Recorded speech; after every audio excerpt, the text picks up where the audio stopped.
जी नमस्कार, राधे राधे, जय श्री कृष्णा। कैसे हैं आप लोग? उम्मीद है कि सारे लोग अच्छे होंगे। स्वागत है मैथ्स बाय जय सर यूट्यूब चैनल पर। मेरा नाम है जय। तो आज कुछ रेशियो का और नया कंसेप्ट सीखने हम जा रहे हैं। पिछली क्लासेज में आपको मज़ा आ रहा होगा। काफ़ी 12 या 13 लेक्चर में ले चुका हूँ रेशियो पर। और बेसिक से एकदम हमने शुरू किया था और धीरे धीरे हम इस रेशियो का लेवल उठा रहे हैं। रेशियो के बाद मैं आपको पढ़ाऊंगा प्रोपोर्शन यानी समानुपात। ठीक है। फिर उसके बाद हम पढ़ेंगे मिक्सचर यानी मिश्रण। फिर उसके बाद हम पढ़ेंगे एज, मतलब एक कंटिन्यूस वे में जो आपको पढ़ना चाहिए उस तरीके से मैं आपको पढ़ाऊंगा। तो रेशियो की बात करते हैं। तो पिछली क्लासेज में जो क्वेश्चन चल रहे थे, कुल मिलाकर ये चल रहे थे। इनकम बराबर क्या होता है, ये बात आपको पता है, या मैंने बताई थी आपको कि इनकम बराबर क्या होता है? एक्सपेंडिचर प्लस में सेविंग होता है। ठीक है, ये बात हम जान चुके हैं। पर क्वेश्चन बनते हैं और भी कई प्रकार के क्वेश्चन बनते हैं, और सारे टाइप के हम क्वेश्चन धीरे धीरे सीख रहे हैं। यानी आय बराबर जो होता है होता है आपका खर्चा प्लस में ठीक है। और जीवन का भी यही सच है। कुछ आप खर्च हो जाओगे, कुछ आप खुद को बचा लोगे। यही जिंदगी है। ठीक है। चलिए, तो बात करते हैं इनकम बराबर क्या होता है? एक्सपेंडिचर प्लस में सेविंग। और यहाँ से आप ये भी कह सकते हो कि अगर आपको एक्सपेंडिचर निकालने की जरूरत पड़ जाए, यानी खर्चा निकालने की जरूरत पड़ जाए, इनकम में से किसको माइनस करेंगे हम? सेविंग को। इनकम में से किसको माइनस करेंगे? सेविंग को। और बताइए जीवन कैसे चल रहा है आप लोगों का? कमेंट बॉक्स में कमेंट करके बताया करो कभी कभी कि जीवन क्या चल रहा है। यानी खर्चा अगर निकालना हो तो हिंदी में भी लिख देता हूँ। खर्चा बराबर जो होता है आय माइनस क्या होता है? बचत। ठीक है। और वैसे ही अगर सेविंग को आप देखोगे, अगर बचत को देखोगे, तो सेविंग क्या होती है आपकी? इनकम में से किसको माइनस कर दो? एक्सपेंड। ठीक है। यानी बचत जो निकालनी है अब कभी भी आपको, तो क्या होती है? आय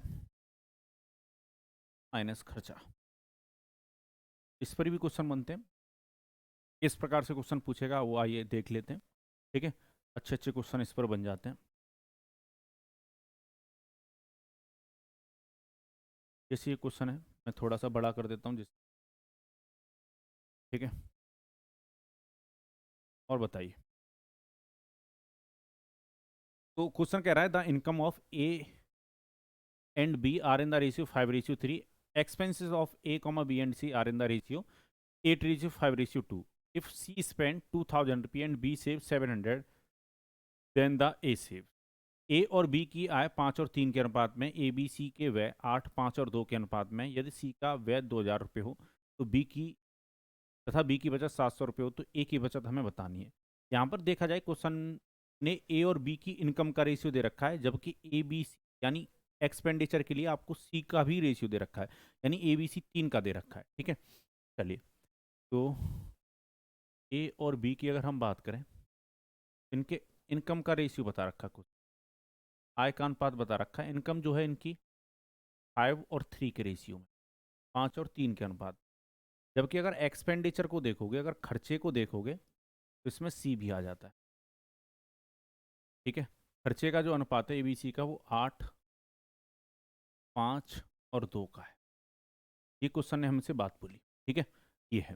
अच्छा, क्वेश्चन यहाँ पर हमें एक्सपेंडिचर किसका बता रहा है? सी कितना स्पेंड करता है, यानी खर्चा कितना है सी का? 2000 रुपया। ठीक है। यही चीज़ अगर मैं अपने रेशियो के अकॉर्डिंग देखता हूँ तो सी का जो एक्सपेंडिचर है वो कितना? 2 यूनिट है। तो मैं ये कह सकता हूँ 2 यूनिट का मान क्वेश्चन कितना बता रहा है? 2 यूनिट का मान क्वेश्चन बता रहा है 2000 रुपये। 2 यूनिट का मान क्वेश्चन कितना बता रहा है? 2000 रुपये। अगर मैं 2 से डिवाइड दे दूँ इसमें 2000 में, तो 1 यूनिट का मान कितना आएगा? 1000। आप यहाँ पर देख रहे हो 1 यूनिट का मान कितना आया? 1000 आया। 1 यूनिट का मान कितना आया? 1000। तो इस 5 यूनिट का मान कितना होगा? इसमें 1000 से कर दो मल्टीप्लाई, कितना होगा? 5000। ठीक है। और वैसे ही ए का जो एक्सपेंडिचर होगा इसमें भी 1000 से मल्टीप्लाई कर दो। ए का एक्सपेंडिचर होगा 8000। यानी आपने देखा सबके एक्सपेंडिचर आपने अलग अलग निकाल लिए, किसकी मदद से? सी की एक्सपेंडिचर की वजह से। ठीक है, मैं एक बार फिर से एक्सप्लेन कर देता हूँ। सी का एक्सपेंडिचर 2000 बताया, हमारे रेशियो के अकॉर्डिंग 2 है। 2 का मान अगर 2000 है तो एक का मान कितना होगा? 1000। अगर एक का मान 1000 है तो इस 5 का मान कितना होगा? 5000। और इस 8 का मान कितना होगा? 8000। अब क्वेश्चन हमसे क्या कह रहा है, आइए वो समझते हैं। अब क्वेश्चन हमसे ये कह रहा है कि बी की जो सेविंग है, बी की जो सेविंग है वो कितनी है? 700 रुपये। बी कितना सेव कर रहा है? 700 रुपये। तो आप मुझे बताओ, बी खर्च कर रहा है 5000, बचत कर रहा है 700, यानी एक्सपेंडिचर 5000 है बी का और सेविंग जो है वो 7000 है। आप मुझे ये बता दो इसकी इनकम कितनी होगी। तो आप कहोगे एक्सपेंडिचर और सेविंग को अगर जोड़ दोगे बी को तो बी की इनकम निकल के आ जाएगी। तो बी का जो खर्चा है वो 5000, सेविंग है 700, तो मिलाकर कितना 5700। यानी इस 3 यूनिट का मान क्वेश्चन कितना बता रहा है 5700, 5700 रुपये बता। अगर 3 का मान 5700 है तो एक का मान कितना होना चाहिए, इसमें 3 से दे दो डिवाइड, तो एक का मान आएगा 1900 रुपये। अगर एक का मान 1900 है तो इस 5 यूनिट का मान कितना होना चाहिए, आप कहोगे इसमें भी 1900 से क्या कर दो मल्टीप्लाई, यहाँ से ए की इनकम निकल के आ जाएगी 9500 रुपये, यानी 9500। अब आप देख रहे हो कि ए की जो इनकम है वो 9500 है और एक्सपेंडिचर कितना है 8000। तो सेविंग ऑफ ए अब आप बता सकते हो, यानी अब बता सकते हो आप ए की कितनी होगी। तो सेविंग ऑफ ए कैसे निकालोगे, जो इनकम है 9500 में से 8000 जो एक्सपेंडिचर उसको अलग कर दो, तो 1500 रुपये यानी 1500। ए कितना बचाता होगा 1500 रुपये बचाता होगा। क्या ये बात आपको क्लियर हुई? तो आपको बिल्कुल एकदम क्लियर हुई। यहाँ तक किसी को कोई कष्ट या परेशानी या मन में हलचल दुख दर्द गम नहीं होना चाहिए। आइए और क्वेश्चन देखते हैं। ऐसे नेक्स्ट क्वेश्चन आपके सामने, और मैं ये कहूँगा कि पहले वीडियो को पॉज करें फिर क्वेश्चन को बनाने का प्रयास करें। क्वेश्चन कह रहा था income of A comma sorry, the income of A and B are in the ratio 4:5. The expenses of A comma B and C are in the ratio 3:4:7. If C spend 3500 रुपये and B save 1000 रुपये, then find A save. A और B की आय 4 और 5 के अनुपात में, A comma B तथा C की व्यय 3, 4 और 7 के अनुपात में है। यदि C का व्यय 3500 रुपये, B की बचत 1000 रुपये हो, A की बचत बतानी। ठीक है, चलिएगा। A, B और C की बात हो रही है। A, B, C की अगर बात करोगे, ए और बी का इनकम का रेशियो दे रखा है। ए और बी की इनकम का जो रेशियो है वो कितना है 4 और 5 का अनुपात। जबकि ए बी सी तीनों के एक्सपेंडिचर का अगर आप रेशियो देखोगे तो वो कितना है 3, 4 और 7, 3:4:7। ये क्वेश्चन कह रहा है।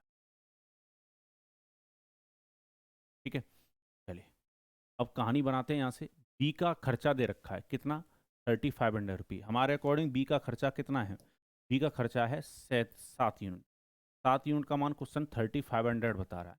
तो आप इस 7 से डिवाइड दे दो, एक यूनिट का मान पता करो। तो एक यूनिट का मान आप देखोगे 500 आ रहा है, 500 रुपये आ रहा है। तो अगर एक का मान 500 आया तो इस 4 यूनिट का मान कितना होना चाहिए, तो आप कहोगे इसमें 500 से कर दो मल्टीप्लाई, यानी 2000। आपने बी का एक्सपेंडिचर निकाल लिया, कितना आएगा 2000। और वैसे ही इस 3 यूनिट का मान इसमें 500 से कर दो मल्टीप्लाई, तो एक्सपेंडिचर ऑफ ए कितना होगा 1500, 1500। ठीक है, चलिए अब यहाँ पर क्वेश्चन ने बी की सेविंग भी बता रखी है आपको, कितना 1000। बी का एक्सपेंडिचर 2000 है, सेविंग 1000 है, तो बी की इनकम कितनी होगी 3000। 5 यूनिट का मान क्वेश्चन कितना बता रहा है 3000। अगर 5 यूनिट का मान 3000 है तो एक यूनिट का मान कितना आएगा 600। एक यूनिट का मान कितना आएगा 600। अगर एक यूनिट का मान 600 आया तो इस 4 यूनिट का मान कितना होना चाहिए, आप कहोगे इसमें 600 से कर दो मल्टीप्लाई। इनकम ऑफ ए अगर आप देखोगे तो कितनी आएगी 2400, यानी 2400। इनकम ऑफ ए कितनी आई 2400 रुपये। सेविंग आपको ए की पूछी गई है, एक्सपेंडिचर हमने पहले ही पता कर लिया 1500 है। तो सेविंग ऑफ ए अब आप बता सकते हो, ए की बचत आप बता सकते हो। सेविंग ऑफ ए कितनी होगी, ए की जो इनकम है 2400 में से या जो खर्चा है 1500 रुपये उसको अलग कर दो, तो आप देखोगे 900 रुपये की बचत करता है कौन। ठीक है, ये कितने रुपए की बचत करता है 900 रुपये की। तो यहाँ तक किसी को कोई कष्ट कोई परेशानी मन में हलचल दुख दर्द गम हुआ हो तो बताइए। वैसे यहाँ तक किसी को कष्ट या परेशानी मन में हलचल दुख दर्द गम नहीं होना चाहिए। ठीक है, चलिए और बताइए जीवन कैसा चल रहा है। किसी को कोई कष्ट कोई परेशानी मन में हलचल दुख दर्द गम हो तो बताया करो। ठीक है, चलिए और क्वेश्चन देख लेते हैं। ये क्वेश्चन थोड़ा सा अलग टाइप का है, फिर भी देख लेते हैं, देखने में क्या जाता है। हाँ चलिए, अब ये मत कहना सर आजकल हम किसी और को देख रहे हैं, ठीक है ना। चलिए क्वेश्चन कह रहा है ratio of income of A comma B and C respectively is 3:7:4 and the ratio of their expenditure respectively 4:3:5.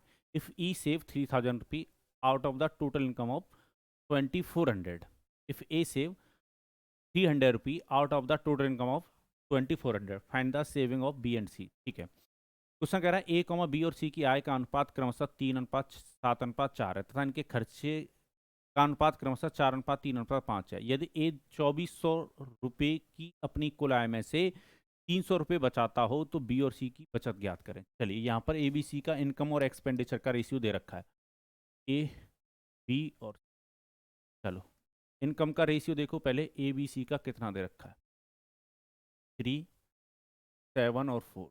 कितना दे रखा है, 3, 7 और 4। ये इनकम का रेशियो है। ठीक है, अच्छा, और इनके एक्सपेंडिचर का भी रेशियो दे रखा है। अगर इनके एक्सपेंडिचर का रेशियो देखोगे, देखो इनके खर्चों का अगर अनुपात देखोगे तो कितना है, 4, 3 और 5। ये इनके एक्सपेंडिचर का रेशियो है। ठीक है, ये इनके किसका रेशियो, एक्सपेंडिचर का, इनके खर्चों का अनुपात। चलिए, अब यहाँ पर हम देखते हैं क्या कहना चाह रहा क्वेश्चन। क्वेश्चन ने इनकम दे रखी है ए की, ए की इनकम कितनी दे रखी है क्वेश्चन ने, इनकम जो है ए की वो कितनी है, 2400 रुपये। ठीक है, तो यहाँ से हम तीनों की इनकम निकाल सकते हैं, यानी 3 यूनिट का मान क्वेश्चन ने कितना बता रखा है, 2400, 2400। तो 3 से डिवाइड दो तो एक का मान कितना आएगा, 800। अगर एक यूनिट का मान 800 आया तो इस 7 यूनिट का मान कितना होगा, 800 से कर दो मल्टीप्लाई, 5600, और इसमें भी 800 से कर दो मल्टीप्लाई, हाँ 32। तो तीनों की इनकम आपने अलग अलग पता कर ली। ए की इनकम कितना 2400, बी की इनकम कितना 5600 और सी की इनकम कितना 3200 रुपये। यहाँ तक दिक्कत नहीं होनी चाहिए किसी को। ठीक है, तीनों की इनकम आपने निकाल ली। अब क्वेश्चन ये कह रहा है कि बी की जो सेविंग है वो 300 रुपये की है। ठीक है ना, बी की सेविंग, सॉरी बी की नहीं, ए की जो सेविंग है वो 300 रुपये है।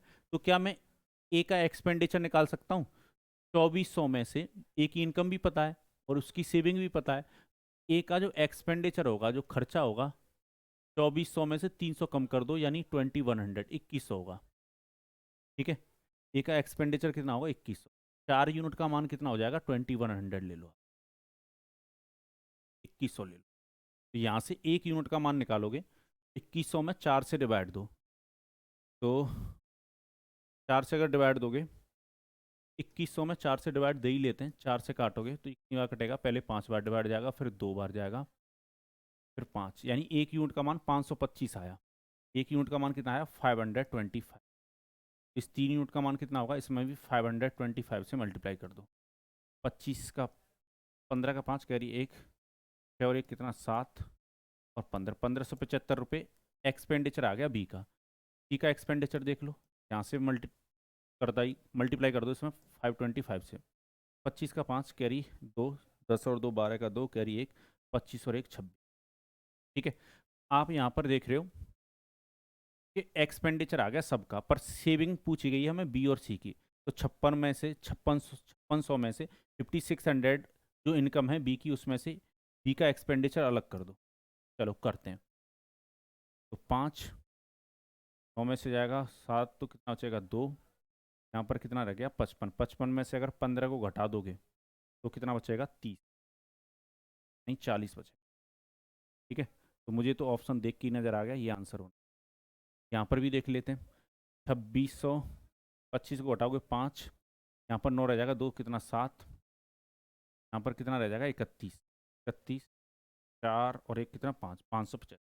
ठीक है, तो आपने दोनों की सेविंग बता दी अलग अलग। ठीक है, सेविंग पूछी गई थी किसकी, बी और सी की, तो ये सेविंग होंगी। ठीक है, उम्मीद है आपको समझ में आई होगी। ठीक है, तो यहाँ तक किसी को कोई कष्ट या परेशानी, मन में हलचल, दुख दर्द गम नहीं होनी चाहिए, किसी भी टाइप को मैं छोड़ूंगा नहीं। ठीक है, आपको परेशान होने की जरूरत नहीं है। अगर आप इन वीडियो को एक बार देख लोगे ना, तब भी आप ना क्वेश्चन कराओगे एग्जाम में, ये मैं गारंटी देता हूँ। ठीक है ना, आप किसी किताब से क्वेश्चन लगाना शुरू कर देना इन वीडियो के बाद, आपको किसी भी टाइप का क्वेश्चन छूटेगा नहीं। ठीक है, और एकदम बेस्ट अप्रोच के साथ मैं आपको क्वेश्चन करना सिखाऊंगा, घबराने की जरूरत नहीं है। नेक्स्ट क्लास में, जैसे अभी कुछ बच्चे सोच रहे हो कॉइन वाले क्वेश्चन नहीं कराएं, कॉइन में जितने भी टाइप के क्वेश्चन पूछे गए हैं या पूछे जाएंगे आने वाले एग्जाम में, सारे टाइप के आप क्वेश्चन इस यूट्यूब चैनल पर देखोगे। ठीक है, घबराने की जरूरत नहीं है, पढ़ना है, मेहनत करना है। ठीक है ना, और तुम मेहनत करो, मैथ मैं दूंगा अपनी तरफ से, आप टेंशन मत लो, बस वीडियो देखो, नोट्स बनाओ, और सारे टॉपिक मिलेंगे। कुछ बच्चे कहते हैं कि एवरेज करा दो, एवरेज भी कराऊंगा। कुछ बच्चे कह रहे हैं, मतलब बहुत सारे टॉपिक की मैं डिमांड देख रहा था कमेंट बॉक्स में, सारे होंगे, अलजेब्रा, ट्रिग्नोमेट्री, कुछ नहीं छूटेगा, परेशान होने की जरूरत नहीं है। ठीक है, बस इसी तरीके से जुड़े रहो, पढ़ते रहो, मेहनत करते रहो, और इसी के साथ मुझे दीजिए अनुमति। हंसते रहा करो, मुस्कुराते रहा करो। जय भारत।